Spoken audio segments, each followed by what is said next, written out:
Hi అండి, అందరికీ నమస్కారం. Welcome back to my YouTube channel. So ఈరోజు మన వీడియోలో వచ్చేసి సెకండ్ లిస్ట్కి సంబంధించి డౌట్స్ అన్నీ క్లియర్గా ఎక్స్ప్లెయిన్ చేస్తాను. మనకి కామెంట్ సెక్షన్లో చాలామంది క్యాండిడేట్స్ సెకండ్ లిస్ట్కి సంబంధించి డౌట్స్ అయితే అడుగుతున్నారు. ఆల్రెడీ సెకండ్ లిస్ట్ ఎప్పుడు వస్తుంది, ఈసారి ఎన్ని లిస్టులు రిలీజ్ చేశారు అనే దానిపైన ప్రీవియస్గా వీడియో చేసి అప్లోడ్ చేశాను.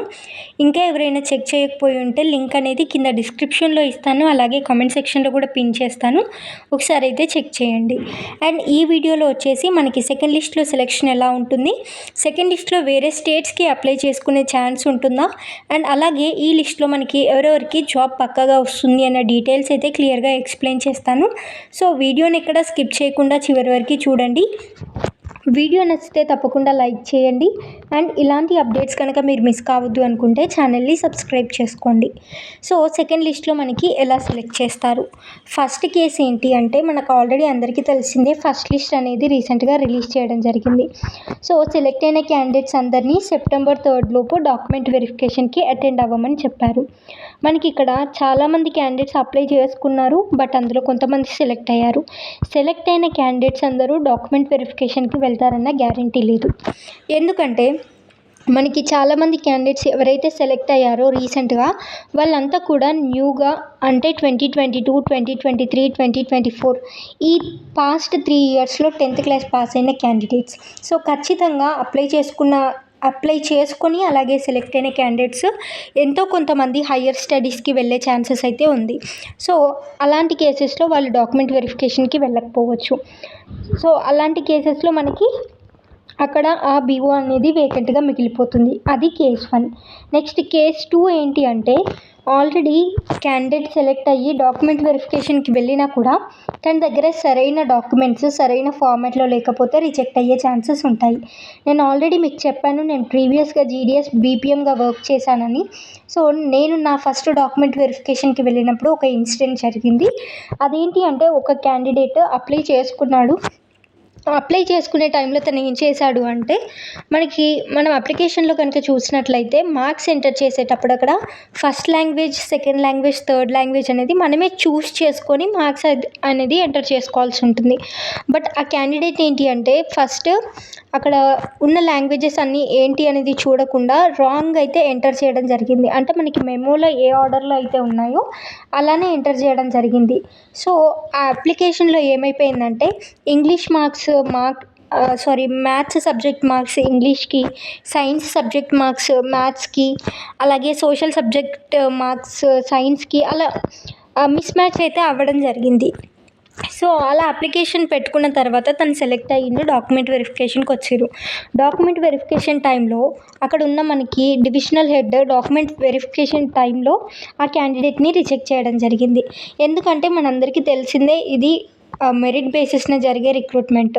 ఇన్ కేస్ మనకి క్యాండిడేట్స్కి కనుక సేమ్ మార్క్స్ వచ్చినట్లయితే కొన్ని లాంగ్వేజెస్లో వచ్చిన మార్క్స్ని కంపేర్ చేసుకొని కూడా సెలెక్ట్ అనేది చేసుకోవడం జరిగింది. సో ఆ క్యాండిడేట్ అలా రాంగ్ డీటెయిల్స్ పెట్టి సెలెక్ట్ అయ్యాడు అన్న రీజన్స్ చేత తనని రిజెక్ట్ చేయడం జరిగింది. సో అందరూ అలానే చేస్తారని కాదు, అలాంటి మిస్టేక్స్ చేసిన క్యాండిడేట్స్ ఉంటే కూడా రిజెక్ట్ అయ్యే ఛాన్సెస్ ఉంటాయి. అండ్ మన కామెంట్ సెక్షన్లో చాలామంది క్యాండిడేట్స్ ఆల్రెడీ నేమ్ మిస్టేక్ ఉంది ఆధార్ కార్డులో, అండ్ అలాగే మెమోలో డిఫరెంట్ నేమ్స్ ఉన్నాయి, అప్లికేషన్లో డిఫరెంట్ నేమ్ పెట్టాము, డేట్ ఆఫ్ బర్త్ డిఫరెంట్ ఉంది, ఏమైనా ప్రాబ్లం అవుతుందా అనేసి అడిగారు. ఖచ్చితంగా అలాంటి క్యాండిడేట్స్ అందరు కూడా ఇన్ కేస్ వాళ్ళు సెలెక్ట్ అయ్యి ఉంటే ఖచ్చితంగా రిజెక్ట్ అయ్యే ఛాన్సెస్ అయితే ఉంది డాక్యుమెంట్ వెరిఫికేషన్లో. సో అలాంటి క్యాండిడేట్స్ రిజెక్ట్ అయినా కూడా మనకు ఆ బీఓస్ అనేవి వేకెంట్గా మిగిలిపోతాయి. మనకి సెప్టెంబర్ 3 లోపు క్యాండిడేట్స్ అందరూ వెళ్ళి డాక్యుమెంట్ వెరిఫికేషన్ చేయించుకుంటారు. సో ఇప్పుడు ఏం చేస్తారు అంటే మనకి ఇప్పటివరకు సెలెక్ట్ అయ్యి డాక్యుమెంట్ వెరిఫికేషన్కి రాని క్యాండిడేట్స్కి ఇంకా 5 days టైం ఇవ్వడం జరుగుతుంది. సో అది ఎలాగా అంటే సెప్టెంబర్ 3కి మనకి టైం ఇచ్చారు కదా, యాక్చువల్గా ఇంకా 5 days అంటే అరౌండ్ సెప్టెంబర్ 8 వరకు ఎవరైతే క్యాండిడేట్స్ డాక్యుమెంట్ వెరిఫికేషన్కి అటెండ్ అవ్వరో వాళ్ళని రమ్మని పిలుస్తారు. ఇన్ కేస్ వాళ్ళు ఆ 5 daysలో కూడా రాలేదనుకోండి, వాళ్ళు సెలెక్ట్ అయిన బీఓస్ని వేకెంట్ బీఓస్గా డిక్లేర్ చేస్తారు. సో అలా రాని క్యాండిడేట్స్ డీటెయిల్స్ అండ్ డాక్యుమెంట్స్ వెరిఫికేషన్లో రిజెక్ట్ అయిన క్యాండిడేట్స్ బీఓస్ డీటెయిల్స్ నోట్ చేసుకొని ఆ బీఓస్ అన్నీ వేకెంట్గా డిక్లేర్ చేసి నెక్స్ట్ అప్లై చేసుకున్న క్యాండిడేట్స్లో వాళ్ళు పోను తర్వాత ఎవరికైతే మెరిట్ మార్క్స్ ఉన్నాయో వాళ్ళని ఆ బీఓస్కి సెలెక్ట్ చేయడం జరుగుతుంది. సో ఈ విధంగా మనకి సెకండ్ లిస్ట్లో ప్రొసీజర్ అయితే ఉంటుంది. సో ఇది క్లియర్గా అర్థమైందనేసి అనుకుంటున్నా. నెక్స్ట్ వచ్చేసి వేరే స్టేట్స్లో అప్లై చేసుకోవచ్చా?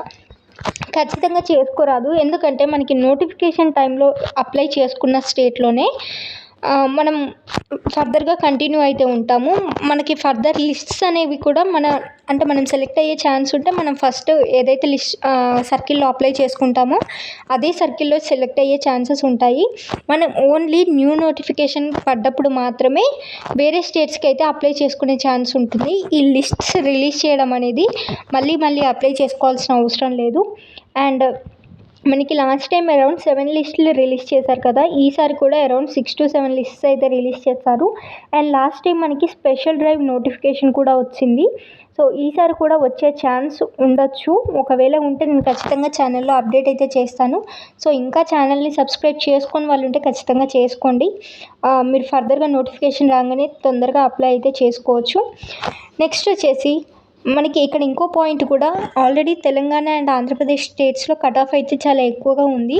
వేరే స్టేట్స్లో అప్లై చేసుకోవాలి అంటే అసలు అక్కడ ఫెసిలిటీస్ అన్నీ మీకు సరిగ్గా ఉంటాయా, అండ్ అక్కడ లోకల్ లాంగ్వేజ్తో ఏమైనా ప్రాబ్లం అవుతుందా అనే దానిపైన కూడా నేను సపరేట్గా వీడియో అయితే చేశాను. అది చెక్ చేసుకొని మీరు అన్నిటికీ రెడీ అనుకుంటేనే వేరే స్టేట్స్లో అప్లై చేసుకోండి. ఎందుకంటే వన్స్ మీరు అప్లై చేసుకొని సెలెక్ట్ అయ్యి అక్కడికి వెళ్ళిన తర్వాత ఇబ్బంది పడడం కన్నా ముందే అన్నీ చూసుకొని వెళ్ళడం బెస్ట్ అనేది నా ఒపీనియన్. సో ఒకసారి అది కూడా చెక్ చేసుకోండి. నెక్స్ట్ వచ్చేసి సెకండ్ లిస్ట్లో ఎవరెవరికి జాబ్ పక్కా వస్తుంది. మనకి ఆల్రెడీ ఫస్ట్ లిస్ట్తో చాలామంది డిసప్పాయింట్ అయితే అయ్యారు. 600/600 ఉన్నా రాలేదు, 10 points ఉన్నా రాలేదు అనేసి అంటున్నారు. సో ఇక్కడ 2 సిచ్యువేషన్స్ అయితే ఉండొచ్చు. ఫస్ట్ థింగ్ ఏంటి అంటే మీరు అప్లికేషన్లో ఏవైనా మిస్టేక్స్ చేసి ఉంటే మీకు 10/10 ఉన్నా రాకపోవచ్చు. లేదా నెక్స్ట్ థింగ్ ఏంటి అంటే మీరు మీ కేటగిరీకి సంబంధించిన బీఓస్ కాకుండా వేరే కేటగిరీకి సంబంధించిన బీఓస్ని ఫస్ట్ ప్రిఫరెన్స్లో పెట్టుకోవడం. బేసిక్గా మనకి వేరే కేటగిరీస్ అంటే ఇక్కడ అన్రిజర్వ్డ్ కేటగిరీ. మీరు ఓబీసీ కేటగిరీ క్యాండిడేట్ అయ్యుండి అన్రిజర్వ్డ్ కేటగిరీకి సంబంధించిన ప్రిఫరెన్సెస్ కనుక ఫస్ట్ పెట్టుకొని ఉంటే మీరు సెలెక్ట్ అయ్యే ఛాన్సెస్ చాలా తక్కువగా ఉంటాయి. ఎందుకంటే నేను ఆల్రెడీ చెప్పాను, మనకి మీ కేటగిరీతో కంపేర్ చేస్తే అన్రిజర్వ్డ్ కేటగిరీలో కాంపిటీషన్ అనేది చాలా హైగా ఉంటుంది. ఆ కేటగిరీకి ఎవరైనా అప్లై చేసుకోవచ్చు. అలాంటి కేసెస్లో మీకన్నా ఏజ్ ఎక్కువ ఉన్న క్యాండిడేట్స్ ఉన్నా, లేదంటే మీకంటే ఫీమేల్ క్యాండిడేట్స్ ఉన్నా, లేదంటే మీకన్నా లోవర్ కేటగిరీస్ ఉన్న క్యాండిడేట్స్, లైక్ మీరు ఓబీసీ అయితే ఎస్సీ ఎస్టీ క్యాండిడేట్స్ ఎవరైనా ఉన్నా కూడా వాళ్ళకి ఫస్ట్ ప్రిఫరెన్స్ ఇవ్వడం జరుగుతుంది. సో ఆ 2 మిస్టేక్స్ కనుక చేసి ఉంటే మీకు ఫస్ట్ లిస్ట్లో రాకపోయి ఉండొచ్చు. మీరు ఈ 2 మిస్టేక్స్ ఏది చేయలేదు, బట్ మీకు 10 points ఉన్నాయి, లేదంటే 600/600 ఉన్నాయి అనుకుంటే ఖచ్చితంగా మీరు సెకండ్ లిస్ట్లో సెలెక్ట్ అయ్యే ఛాన్స్ అయితే ఉంది. Thank you.